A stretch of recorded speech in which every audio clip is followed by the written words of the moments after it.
Hello everybody, April here, the Cube Connoisseur, here with another top 10 list for Magic the Ametrine. Today we're going to talk about the top 10 cards in the Legacy Cube. I don't think in this cube it's nearly as important, the top 10 cards is nearly as important as it is in the Vintage Cube, where you can just draft a whole deck around a single card. In this cube, the power level is much more even, it's much more mid-rangey kind of thing, so like often what you want to be doing is just driving a bunch of like above average cards. But nevertheless, I think these are cards that are high enough above average that I think if you see them, you often want to be just taking them in your pack one, pick one. So coming in at number 10 is the Karn father himself, Karn Liberated. This is a card that works very well in control strategies and ramp strategies. It's, a universal removal spell. It deals with anything on the board. It's very hard to remove. He just gets so much loyalty that it's difficult to attack him. In pretty much any deck, that's just not a hyper aggressive deck, you want to have Karn. You will eventually get to 7 mana, and when you do and you cast Karn, you're just gonna win the game. So coming in at number 9 is Consecrated Sphinx. This is a card that not only, is perfectly decent, like just from its body, it's a 4/6 flyer for 6 mana, but it draws you extra cards every turn.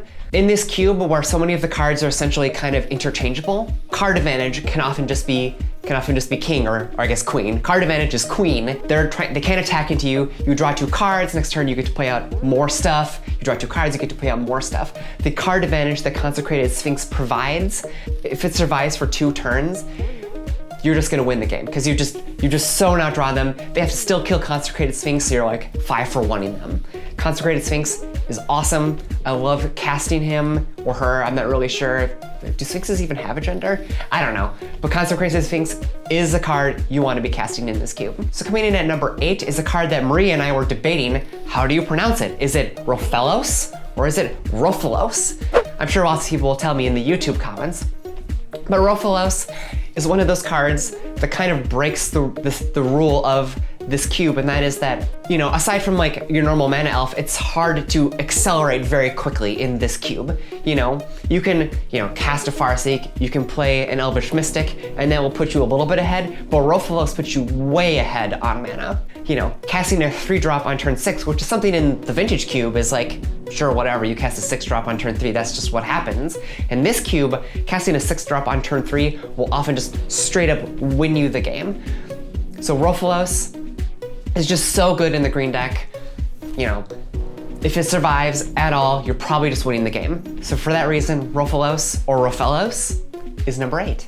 Coming in at number 7 is a card that every time I cast it, I'm just always happy that I'm casting it. It's like, I think it might be becoming quickly my favorite card in any cube, and that is Toxic Deluge. This is a sweeper that, not only can often just, sweepers in general just often break symmetry, right? They bring card advantage symmetry, where you might be killing 2 of their creatures for just 1 card.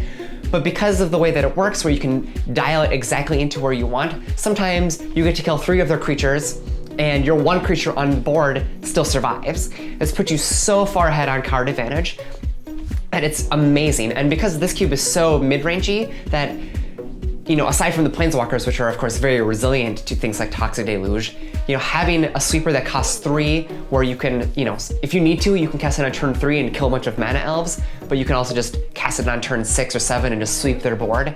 It's just so good, it's always great. I love Toxic Deluge. I think, if you're a control strategy, this is exactly the sweeper that you want in your deck. Coming in at number 6 are a pair of cards. I couldn't actually decide which one is better, so I just kind of lumped them together, and that is Armageddon and Ravages of War. They have the same rules text on them, but, one of them is clearly better. I just can't decide what it is. Is it Armageddon for having the best name? Or is it Ravages of War for having like a sweet quote from the Tao Te Ching? I don't know, but either way, these cards are great. All they do is they just blow up every land. If you're playing a mono white strategy, as long as you are ahead on board, the card may as well read, you win the game. In the Vintage Cube, Armageddons are just merely so-so because, sure, you might have blown up all their lands, but they might have 2 sinks and a Mox, which is, it's still good, but it's not backbreaking. In this cube, it's completely backbreaking. If you're a white deck and you are ahead on board and you get to cast Armageddon, you're just gonna win the game. Sometimes I look at Armageddon and I think, this card is amazing. Why isn't the red Armageddon, aka Sulfuric Vortex, in the cube? I don't know, but in any case, Armageddon, Ravages of War, take them in your white deck, draft them early, and you will win a lot of games just off this one spell. So coming in at number 5 is Control Magic. Control Magic is, it's always a 2-for-1. You get to steal their best creature, and they have to try to deal with it. You get to block. It's just a mind control effect. But the thing that makes Control Magic so great is that it's hard to remove. Solar of Temptation is great because, it gets a 2/2 body, but it's just, you can't deal with it. Like, there's very few ways of dealing with enchantments, and people are not usually playing the main deck. So you just always get their best creature, then you get to trade it off for like their second best creature. You've just gotten so far ahead on card advantage, and it's so cheap. The opportunity cost at just 4 mana is very low. So even though it's a 4 mana spell, often it just wins you tempo. Control Magic is great. If I'm playing a blue control deck, I'm always gonna slam a Control Magic if I see it. And speaking of blue control decks, coming in at number 4 is Jace the Mind Sculptor, Sculptor of Minds, as I usually refer to him whenever I'm, doing a recording. This card, I don't think anybody is actually surprised that Jace the Mind Sculptor is a great planeswalker. We all know that he's great. He's banned in Modern. He broke Standard in many ways. But in this specific cube environment, he's even better because there are so many sweepers, and there's so many other planeswalkers that you can get to just protect him very easily. You get an early Jace and you think, well, I just need to have ways to protect a Jace. I need things like Elspeth that generates tokens, or I need sweepers and cheap removal, and you're just gonna win the game on the back of Jace the Mind Sculptor, Sculptor of Minds. Take him early, take him often, he's great. So coming in at number 3, and from here on out, from 3, 2, and 1, these are cards I think that are too strong for the Legacy Cube. They're so overpowered that if you do see them, you often just want to build a deck around them. So coming in at number 3 is Recurring Nightmare. In a cube with so many value creatures like Kitchen Finks and Blade Splicer and whatever, like Huntmaster of the Fells, that have enter the battlefield effects that do very good things. In a mid-range cube like that, something like Recurring Nightmare is it just breaks the symmetry super quickly. You just get to cycle your enter the battlefield effects for 3 mana, again and again and again and again. If it only gets to go off 1 turn, okay, sure, that's good but not great, but the fact that it's essentially a planeswalker that brings your best creature from the graveyard back to the battlefield again and again and again, multiple times per turn, makes Recurring Nightmare a deck that if I see it, I just want to be like, oh, Recurring Nightmare, I'm gonna take the train straight to Value Town.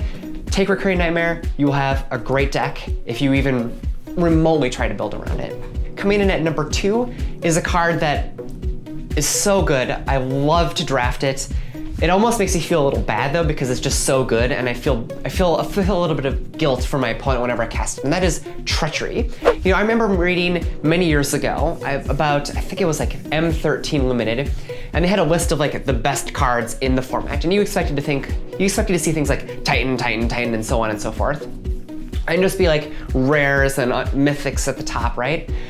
But the card that like stuck out to me, and they actually changed the way they build draft formats around it, was Mind Control. Mind Control is the same thing as Treachery. It costs 5 mana, but the thing with Treachery is that it just gets to untap all your lands. So stealing their best creature and then untapping all your lands and holding up a counter spell, or holding up a removal spell, or casting a planeswalker, it just instantly changes the tempo of the game. You just get so far ahead so quickly. If you can get to 5 mana as a control deck and cast Treachery, it's very hard to lose the game.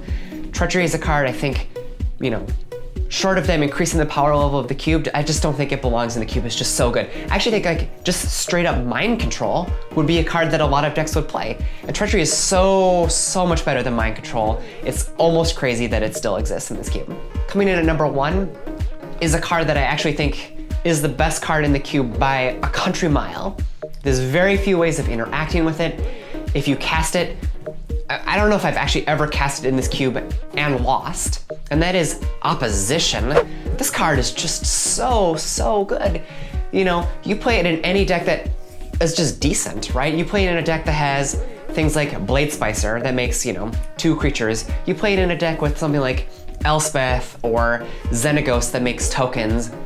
You play it in a green deck that is gonna cast it on turn 3, or your green-blue deck that casts it on turn 3, it just always wins the game. It's the most you win the game card in this cube, and it's not even close. People just, often they look at this card, and I've gotten it passed to me, and I look at this card and they think, how do people, what kind of deck are people drafting that this card just is not good in it? You know, maybe they're drafting mono red or mono white where like they can't cast it, but otherwise like put it down on the board and you lock them down. Like you start to lock down their land so they can't cast spells. You know, they just sit at a same board state. They sit at their same board state for turn after turn. As you keep playing more creatures, you know, lock down more and more of their lands, you lock down their creatures. You know, even like, I've even played it where, you know, I've been playing against like red-green value decks, right? Where, you know, they might have an Inferno Titan and a Dragon Lord Atarka, but those are their big win conditions. And all I have are just a couple creatures on the board and I just get to tap them every turn. You know, they just don't have any way to win through that. You just take their best creatures off the board, you cut them off of being able to cast spells. You want opposition in your deck. If you have opposition, if you see it in a draft, always take it. I think, you know, if you see it pack one, pick one, slam it. Every single time you will have a great deck and your odds of going 3-0, I think, are through the roof. So thank you all for joining me for another top 10 list. My name again is April, the Cube Connoisseur. You can find me on Twitter here or here. I mean, you know what, I'm just gonna keep pointing because it forces Maria to add my Twitter account in post-processing. Find me on Twitter. There's tons of mostly irrelevant but funny things that I say, and I love to have some more company and hear feedback on these videos and just generally make more Cube friends. So have a wonderful day. Suck it, Maria.